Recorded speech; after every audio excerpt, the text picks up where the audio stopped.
자, 1주택 실거주면 종부세를 없애자라는 이야기가 나와가지고 여러분들한테 한번 설명드려 보겠습니다. 박찬대 민주당 신임 원내대표가 원내대표 이제 수락 연설이었던 것 같아요. 거기서 이제 이런 얘기를 합니다. 이게 1주택이고 실거주자라면은 집값이 아무리 비싸더라도 이 종부세를 면제해 주는 게 좋지 않을까라고 생각을 한다. 종부세가 사실 지금 현장에서 어떤 이슈도 아닌 상황에서 이걸 종부세 얘기가 갑자기 그것도 야당에서 먼저 나왔다는 게 사실 좀 특이했어요. 그래가지고 이게 뭐지? 그래서 뭔가 그 야당 쪽에서도 뭐 부동산 정책이 좀 변화하는 모습이 보이는 건가? 왜냐면은 이게 지금 원내대표의 말이니까 사실 더욱 이슈가 될 수밖에 없는 거 아닙니까? 그래가지고 사람들이 그때부터 막 옥신각신합니다. 왜냐면은 당연히 좋은 정책이지. 아니 내가 1주택자고 내 집 사가지고 내가 거주하는데 내가 뭐 이거 집 팔 것도 아닌데 왜 나한테 세금을 많이 내라고 해 하면서 좋다라고 하시는 분들도 있고, 아니다 이게 1주택자한테 종부세를 이제 안 내라고 하게 되면은 부작용이 더 심해진다라고 얘기하시는 분들도 있으면서 서로 막 싸우기 시작합니다. 근데 이게 여당하고 뭐 합의를 한 거는 아닌 것 같아요. 왜 그러냐면은 이제 여당의 원내대표도 이제 경제부총리였던 이제 추경호 전 장관인데 원내대표가 됐습니다. 그래서 추경호 의원이죠. 야당에서 이제 1주택자 종부세 폐지를 얘기를 하는데 어떻게 생각하세요? 라고 뭐 기자가 물어봤겠죠. 그랬더니 제가 그게 뭔지 잘 모르겠습니다.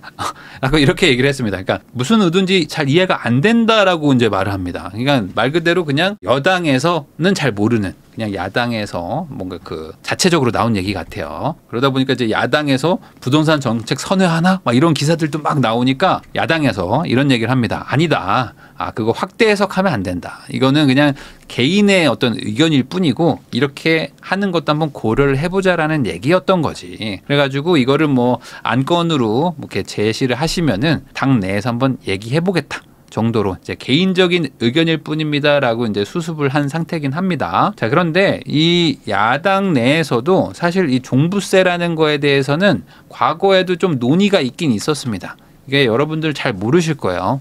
왜 그러냐면 이제 당이라는 거는 이 하나의 어떤 당론이 있긴 하지만 그 내부 안에서도 다양한 생각들이 있지 않겠습니까? 의원들이. 그래서 이제 의원들마다 각자 얘기를 하고 입법을 또 발의를 하기도 하고 하는데, 이 박성준 의원이라고 있습니다. 박성준 의원이 이제 시세 20억 이하의 아파트는 종부세를 좀 면제하자. 이게 이제 2022년 기사일 겁니다. 60세 이상이면은 납부도 좀 유예를 해줍시다 하면서 이게 실제도 발의도 합니다. 과세 기준이 지금 11억이거든요. 그러니까 11억까지는 종부세를 안 냅니다. 공시가격 기준으로. 근데 이거를 좀 더 해가지고 15억으로 상향하자. 그럼 공시가격이 15억이면은 대충 시세로 한 20억 정도 되는 거예요. 그러니까 이미 2년 전에 한번 나왔다. 20억 정도 되는 아파트에 사는 1주택자까지는 종부세를 좀 면제를 해주는 게 좋겠다. 그래서 이분이 최근에 또 라디오에 출연을 했나 봐요. 그래서 이런 얘기를 또 합니다. 아니 이게 이유가 있습니다. 왜 그러냐? 종부세라는 것 자체가 예전에 그 노무현 정부 때 생긴 건데 이 취지가 상위 한 1% 정도, 상위 1% 정도의 제가 아주 고자산가들, 고액 자산가들한테 종합적으로 부동산에 세금을 매기는 거 아닙니까?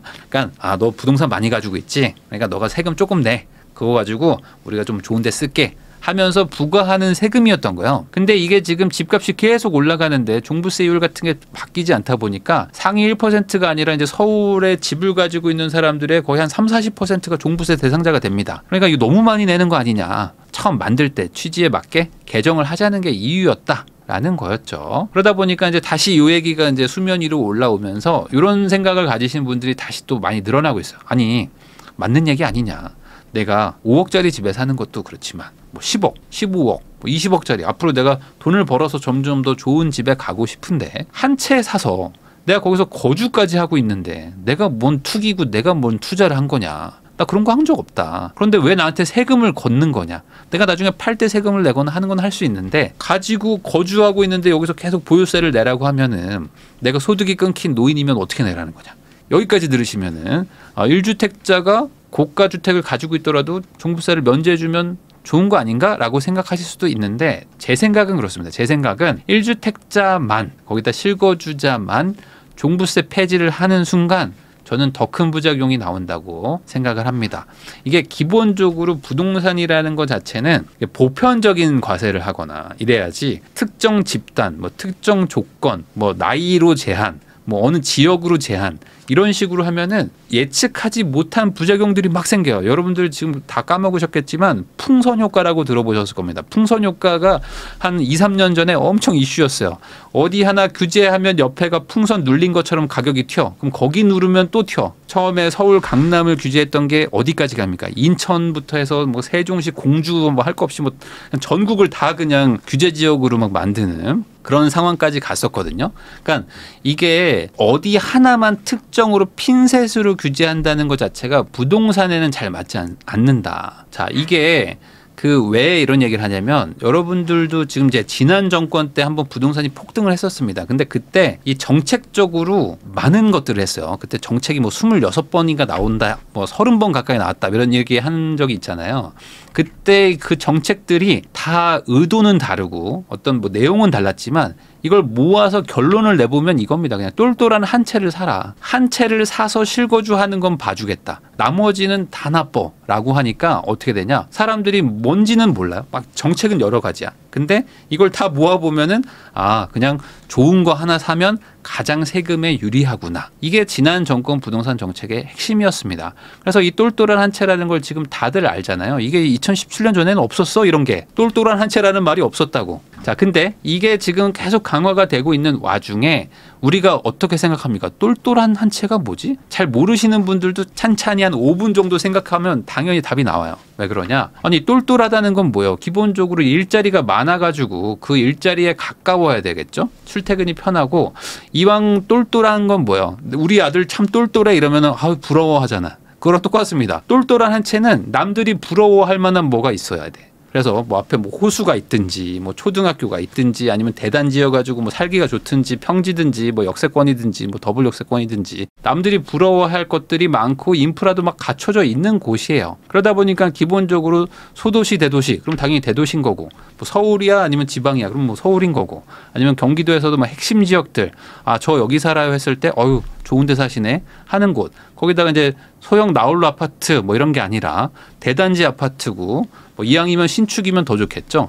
그러니까 이게 조금만 고민해 보면 똘똘한이라는 거는 이렇게 모여가지고 아주 소수의 이거를 말하는 거라는 거는 다들 알게 됩니다. 그러다 보니까 어떻게 됩니까? 누구나 좋아할 만한 것은 가격이 막 폭등하기 시작해. 남들이 별로 안 좋아할 만한 것들 있죠. 이런 것들은 가격이 막 쭉쭉 내려가기 시작하는 겁니다.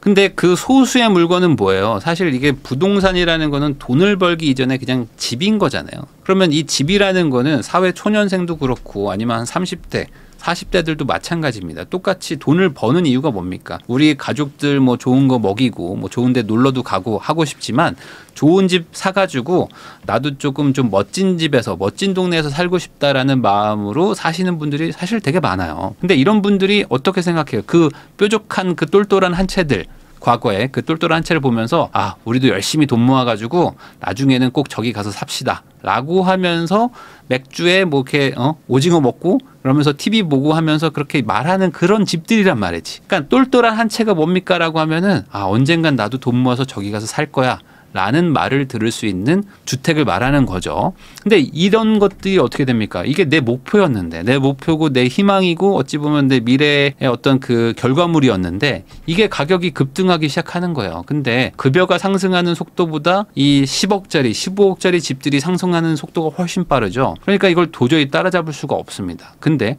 내가 살고 있는 집은 어때요? 상대적으로 덜 똘똘할 거 아니야. 그러니까 얘네들은 그냥 그대로 있거나 아니면 가격이 뭐 거의 안 올라가. 자산 격차가 이제 급격하게 벌어지기 시작합니다. 그러면서 경제 의욕도 저하되고 사회 불만도 엄청나게 많아졌겠죠. 내가 그때 서울에 30평대 하나를 샀어야 됐는데 내가 괜히 여기에 사가지고 뭐 이런 생각하시는 분들 많고 아 그때 그 뭐 청약 받아가지고 신축을 가지고 있었으면 엄청 좋았을 텐데 이런 그 후회가 엄청나게 많단 말이야 지금. 자, 근데 이게 더 강화가 되면 어떻게 됩니까? 이거 더 안 될 일이죠. 이게 똘똘한 한 채라고 하니까 벌써 또 잊으신 분들이 많은데 여전히 뭐 유효합니다. 30억 아파트 한 채랑 5억짜리 아파트 세 채를 가지고 있는 사람이 있다. A가 있고 B가 있다. 그러면 둘 중에 누가 부자예요? 이거를 초등학교 1학년한테 물어봐도 압니다. A가 부자예요 라고 말할 겁니다. 근데 실제로 우리나라 법책엔 어떻죠? B가 부자래. B가 그것도 훨씬 부자래. 그래서 이 5억짜리 아파트 세 채 가지고 있는 사람한테 세금을 더 많이 매깁니다. 세금이라는 건 기본적으로 부자가 좀 더 내고 좀 가난한 사람 좀 덜 내세요. 라는 게 어찌 보면 이제 조세 정책의 어떤 기본인데 5억짜리 세 채 가지고 있는 사람이 30억짜리 아파트 한 채에 있는 사람보다 훨씬 더 세금을 많이 내는 나라입니다. 5억짜리 세 채를 왜 가지고 있어요? 안 가지고 있지. 그러면 어떻게 돼? 이거 5억짜리 세 채를 팔아가지고 어떻게든 20억이든 25억이든 30억짜리 한 채를 살려고 하는 거예요. 이게 계속 일어나고 있습니다. 지금도 일어나고 있어요. 자, 그런데 여기서 종부세를 갑자기 또 감면을 해준다? 근데 1주택자인데 실거주 하는 사람한테 해준다? 그럼 어떻게 됩니까? 지금 그나마 이거 들고 있는 사람들도 야, 이거 팔아야 되겠다. 이거 팔고 여기로 가자라는 수요가 더 늘어난다는 거죠. 그러니까 이게 어떤 그 대의 명분이나 뭐 의도는 압니다. 왜냐하면 아니 뭐 1주택인 사람한테 종부세를 왜 걷어? 라고 얘기하는 게 틀렸다는 얘기가 아닙니다. 근데 개수로 따지면 안 된다는 거죠. 이게 결국에는 세금이라는 거는 뭐 이왕 누군가한테 걷어야 된다면은 조금이라도 여유 있는 사람이 내는 거고, 그다음에 여유가 좀 없는 사람은 뭐 돈 벌어서 나중에 내세요라는 게 기본 취지라면은 부자한테 내라고 해야 되는 거지, 개수가 많이 가지고 있거나 개수가 적게 있다고 해서 더 내고 덜 내는 걸로 가면은 안 된다는 것이다. 그래서 이게 지금 개수가 아니라 금액으로 지금 바꾸려고 추진을 좀 하려고 하는 와중인데, 이게 왜 중요하냐면 이게 형평성의 기본이라는 겁니다. 기본적으로 15억어치 삼성전자 주식을 가지고 있는 사람하고 30억짜리 삼성전자 주식을 가지고 있는 사람은 비교가 명확하잖아요. 근데 주택이나 집으로 딱 오는 순간 아니 너 왜 이렇게 여러 개를 가지고 있냐고, 너 여러 개 가지고 있으면 문제야. 일종의 이제 벌칙 개념이 들어가다 보니까 이게 이제 시장을 이제 왜곡시키기 시작하는 거죠. 여러분들 이런 기사 보셨을 겁니다. 한 살짜리가 20채를 가지고 있다. 미성년자 주택 보유 비율 껑충. 이게 2020년, 21년, 뭐 22년 초까지 엄청나게 많이 나왔던 기사 제목입니다. 많은 분들이 이 내용 보자마자 와, 나라 미쳤다. 한 살짜리가 어떻게 20채를 가지고 있어. 난 한 채도 없는데 라고 생각하실 텐데, 잘 한번 생각해 보세요. 이게 지금 얼마나 이상한 얘기인 건지. 여러분들은 아마 이렇게 생각했을 겁니다. 20채? 와, 이거 지금 아파트를 20개 가지고 있다는 거 아니야? 야, 이 아파트는 뭘까? 왠지 똘똘한 한 채들 아닐까? 그러니까 야, 내가 사야 될 집을 얘 한 살짜리가 20개나 가지고 있네? 와, 나라 미쳤다 라고 생각하실 텐데, 실제로는 안 그렇습니다. 대부분 이런 일들은요, 내가 진짜 부자잖아요? 그럼 미쳤습니까? 이때 종부세를 어마어마하게 때리고 양도세를 막 85%까지 때리던 나라인데, 그 나라에서 우리 이쁜 손자한테 야, 너 세금 85% 내라고 아파트 20개 주는 할아버지가 어딨어요? 아무도 없죠. 이런 건 대부분 내가 뭔가 분양을 하려고 했다가 뭐 미분양이 뭐 대규모로 난다거나 아니면 뭐 그런 상황 때문에 어쩔 수 없이 야, 명의를 좀 쪼개야 되겠다. 너무 아쉽지만, 너무 절대 하면 안 되지만 우리 손자, 우리 영식이한테라도 잠깐 명의를 좀 넘겼다가 나중에 할아버지가 가져올게, 아빠 가져올게. 이런 사람들도 많았다는 거죠. 자, 그러면 반대로 얘기해 볼게요. 한 살짜리가 빌라 20채 보유. 똑같아. 근데 빌라야. 그럼 여러분들 어떤 생각 들어요? 벌써 지금 애 불쌍하지 않아? 와, 요즘 뭐 빌라가 막 집값 많이 떨어졌다고 그러고 뭐 이러면 종부세도 엄청 내고, 야, 쓸데없는 걸 왜 샀어? 야, 어떤 아빠인지 얼굴이나 한번 보자. 왜 애 인생을 망쳐? 라고 하지 않으셨을까요? 이게 이 아이가 빌라를 20채를 샀을 수도 있잖아요. 근데 이게 일반적인 사람들의 머릿속에서는 야, 집을 20채 가지고 있어? 야, 그럼 저거 다 좋은 아파트 아니야. 야, 좋은 아파트 이거 내가 갖고 싶은 건데, 와, 저 한 살짜리 애를 때려잡아야지 내가 아파트 19채가 생기겠네 라고 생각한다는 거죠. 이게 오히려 더 문제다.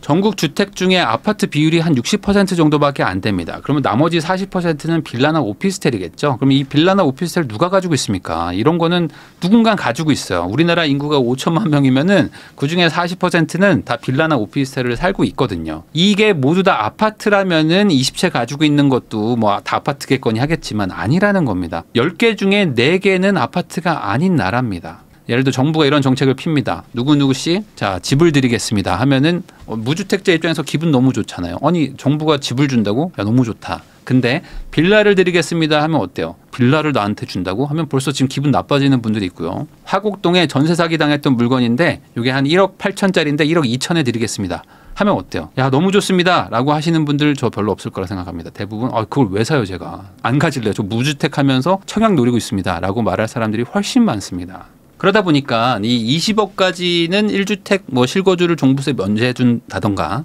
아니면은 더 나아가서 1주택은 뭐 가격을 무한정 종부세를 면제해준다라고 하게 되면은 안 좋은 일이 일어날 거라고 저는 생각한다고 그랬잖아요. 그럼 이게 어떻게 될까? 저는 이렇게 생각합니다. 아까도 말했듯이 똘똘한 한 채가 더 심각해질 거예요. 왜 그러냐? 종부세, 양도세, 취득세 모두 다 똘똘한 한 채를 사는 게 무조건 좋거든요. 이렇게 되면은 그나마 뭐 한 50억, 100억짜리 지금 주택들이 거래가 되고 있지만 그 주택들을 가지고 있으면 종부세가 많이 나옵니다. 그래도 많이 나와요. 뭐 몇 억 단위로 나옵니다. 100억 넘어가면. 그럼에도 불구하고 그걸 사는 거는 이 양도세나 뭐 취득세나 뭐 이런 것들 고려했을 때 이게 다주택 대비 이득이라서 이런 걸 사는 거거든요. 근데 여기서 만약에 종부세까지 면제를 해준다? 그러면 이걸 안 살 이유가 없죠. 그러면 여러 채 가진 거 대비 이익이 훨씬 크기 때문에 말 그대로 이제 똘똘한 한 채가 더 비싸지게 된다는 거죠. 그럼 이게 50억, 뭐 100억짜리들만 비싸지느냐? 아닙니다. 이게 더 많이 가는 거고 밑에 있는 것들도 순차적으로 다 같이 올라가는 거죠. 그러면 어떻게 됩니까? 반대로 지금 거주를 하긴 해야 되는데 매수하기 싫어하는 물건들은 더 찬밥 신세가 되겠죠. 그러면 지금도 난리 나 있는 빌라나 오피스텔 시장은 더 심각해지는 겁니다. 이게 심각해진다는 게 어떤 의미냐면은 매수를 하지 않는다는 겁니다. 매수라는 건 이제 보유를 하지 않는 거기 때문에 기본적으로 빈집으로 둘 수는 없죠. 그럼 누군가는 이걸 가지고 있을 겁니다. 아, 나도 가지고 있기 싫은데 울며 겨자 먹기로 가지고는 있어야 돼. 안 사주니까. 그럼 어떻게 합니까? 이걸 빌려주죠. 그럼 이거 빌려줄 때 어떻게 빌려줘? 내가 손해가 크니까 비싸게 받아야 되겠다. 근데 전세는 안 나가니까 월세를 비싸게 받아야지 하면서 지금 빌라 오피스텔 시장이 월세가 많이 비싸지고 있는 겁니다. 다시 한번 말하지만 이 다주택자가 서울에 아파트 여러 채를 가지고 있는 사람이 거의 없어요. 대부분은 이제 서울에 아파트 한 채 가지고 있는 분들이 거의 80% 넘고요. 두 채 가지고 있는 것도 일시적으로 이렇게 2주택 하시는 분들이 훨씬 많고 아예 온전히 2주택이거나 3주택인 분들은 퍼센트로 치면은 10%가 채 안 됩니다. 이 다주택자들도 아파트가 여러 채가 아니라 아파트 하나에 뭐 빌라 오피스텔 아니면 뭐 아파트는 없이 뭐 빌라 세 채에 뭐 오피스텔 하나 가지고 있거나 뭐 이런 분들도 많아요. 다시 한번 말하지만 주택의 50%는 아파트가 아니기 때문에 다주택자들이 아파트만 가지고 있어.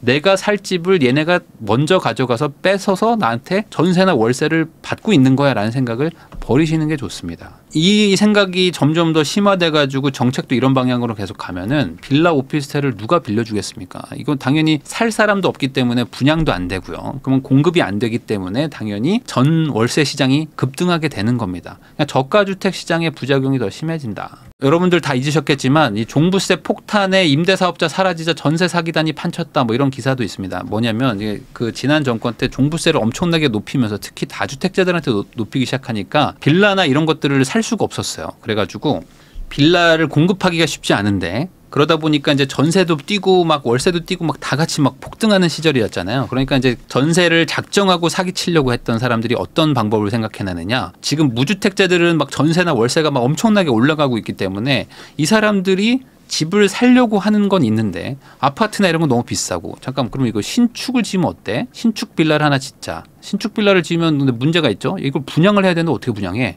아니 이거 전세를 엄청나게 비싸게 맞춰버린 다음에 이거 명의를 그냥 노숙자한테 넘기면 되는 거 아니야. 라는 생각을 하게 된 거죠.